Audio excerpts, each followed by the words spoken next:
So in this segment, we're going to be talking about Apple being dinged by the EU over anti-competitive app policies. So this again, it does show you the impact of kind of collective power within countries. That the three main groups that Apple kind of keeps an eye on, or has to listen to, are the USA, I think China, and the EU. The EU, individual nation states aren't as powerful as China or the USA, but as a collective, they are very strong. And once they lay down the law on certain companies, they have to listen. Mark Zuckerberg didn't appear when he was asked to come in front of UK select committees, but he did when the EU asked him, because he understands how important the EU market is as a whole. So we look at this video here, this article here. Apple has been charged with breaking EU competition rules over the way it runs its App Store, because the thing that this article points out, or at least this member of the EU, Margaret, points out, is that the Apple own the App Store. They run the App Store, but they also compete with other services within the App Store, which gives them a massive unfair advantage inherently. So the European Commission antitrust regulator tweeted that consumers are losing out, which is true. It relates to both. It relates to charges brought 2 years ago by music streaming app Spotify, which claimed that Apple was stifling innovation in that industry. Apple faces a large fine and may be forced to change its policies if its arguments do not convince regulators. Previously, it has denied any wrongdoing. So, we look specifically here. It's very strange that the case was brought forward by Spotify. Because Apple don't take that much money from Spotify, which this article does point out, which Apple claim at least. The case is looking specifically at how its App Store policies affect music streaming.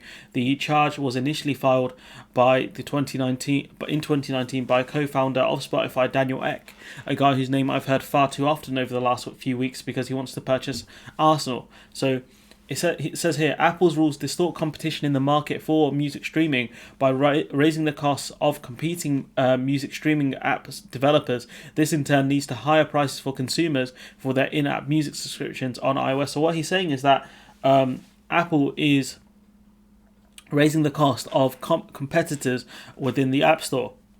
And what that means is that, they can't compete with Apple. I don't know if Apple does have their own music streaming service, like Spotify, where you pay a monthly subscription. I know Google had one, and then they got rid of it in exchange for YouTube Music, which, thanks Google. I actually use Google Music.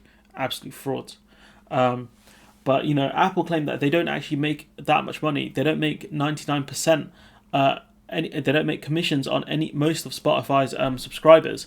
So that's quite interesting.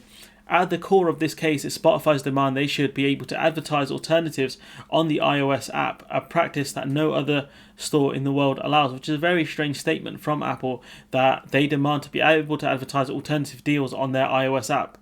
What do you mean alternative deals? Like, they should be able to advertise whatever they want on their iOS app. Like, it's so stupid. Once again, they want all the benefits of the App Store, but don't think they should have to pay anything for that.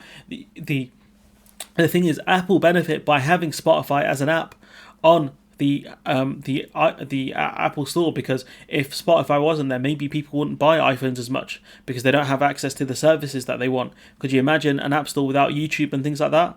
You'd be going down the road Huawei had to go down last year, where they didn't have a lot of the content that people wanted. Alexander Holland, Chief Content and Strategy Officer at music streaming platform Deezer, said he was pleased with the Commission's finding. It's an important step towards a fair competitive landscape where dominant market players like Apple have to compete with independent companies like Deezer on quality of service. Because the thing is, like I said, Apple, they take a fee from certain apps, and so you could imagine that, say, if Apple were selling music or whatever, or streaming service, and they're charging this company 30% just to run on the App Store, 30% of payments were taken by Apple, but then Apple has their own music streaming service, which can run cheaper because Apple make the full profit from that music app, rather than Spotify, which has to pay Apple 30% and then try to make a profit on top of that. I'm not saying Spotify or Deezer are good apps, because Spotify pay music producers an incredibly low amount, far too low. But this is something the industry needs to look at. That's a separate thing. So this is here, Miss Margrethe Vestager tweeted that the preliminary conclusion of the EU was that Apple was in breach of the EU's competition law and charges high commission fees on rivals in the App Store and forbids them to inform of alternatives. So Apple pushing its own products in the marketplace above the competitors, which gives another edge to Apple because they can control how they advertise apps on the store. So Apple, it's a huge conflict of interest for Apple to run the market, to own the marketplace, and also have apps within that marketplace competing with other companies. It's a massive conflict of interest. EU and US regulators have a series of ongoing investigations into Apple's App Store, including more widely considering whether the 30% commission it charges for in-app purchases is fair.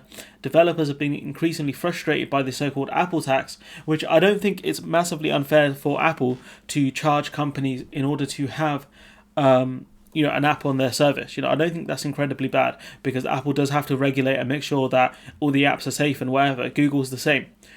Microsoft the same. But when Apple competes with these same services, I feel like that's unfair, because unless Apple charges the app creator, it's impossible for me to explain. I don't have the words to kind of explain it, but it's unfair that these companies pay 30% and have to compete with Apple when Apple prioritizes its own products, as well as not paying the same tax that everyone else is asked to pay, if that makes sense.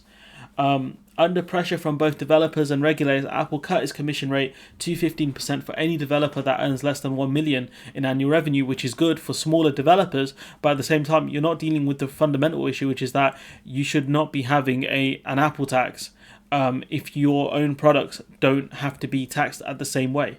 A complaint was filed by the EC by e-commerce firm Rakuten in March 2020, alleging that it was anti-competitive to take commission on ebooks sold through the App Store while promoting its own Apple Book service, which is true because, again, Apple's competing with these products with a massive advantage. It's not a fair marketplace, but the question is, does Apple have to make it a fair marketplace? This decision does impact consumers because it gives them less choice.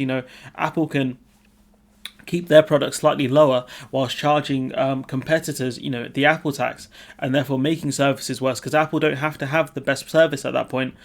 They just need the cheapest price, because that's typically what consumers go to, and these app creators can't give it at a cheaper price because they're already being taxed by Apple, if that makes sense. So Epic versus Apple. So the Epic Store has taken the Apple to court as well. So the makers of Fortnite, that game, also filed a similar complaint as part of an ongoing dispute with Apple over its 30% cut on in-app purchases. It led Apple to removing the game from its App Store. A court case is going on, and we'll see what happens. And Tim Cook and Tim Sweeney, the Battle of the Tims, will have to give testimony. So you can see the main point of the kind of arguments made is that Apple, will claim that, look, we're giving these people a space in our App Store. Yes, we have to charge them because we have to regulate our App Store, and we want to make money as well. But the thing is, Apple are pushing their products unfairly and at a cheaper price because they're not paying that same tax.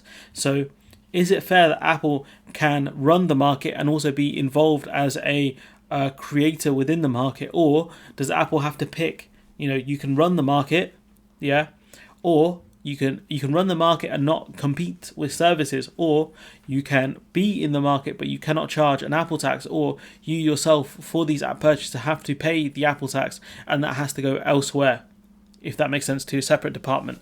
I hope that made sense. This video was a bit rambling. I know it's very hard to explain because it's not that usual of a situation where you have a company running the marketplace and also competing within that same marketplace. The Google Store, I think they'll be in the same boat over certain things, so this will have a massive knock-on effect. I don't think Sony and kind of Xbox, the Xbox division of Microsoft, will be impacted as much because they don't really do that as much. I know PlayStation obviously have exclusives, but money still goes to the devs and stuff like that, so I don't know if they'll be dinged by this as well. But what is clear is that Apple are obviously pushing their own services in the marketplace ahead of their competitors, and that gives Apple a competitive advantage and does impact consumers as well. So, look, I've rambled on a long time. This isn't the most breaking news, but I found it quite interesting. That's why I'm telling you guys as best I can. So, let me know what you think in the comments below. Like, comment, share, subscribe, and hopefully, I'll see you in the next one.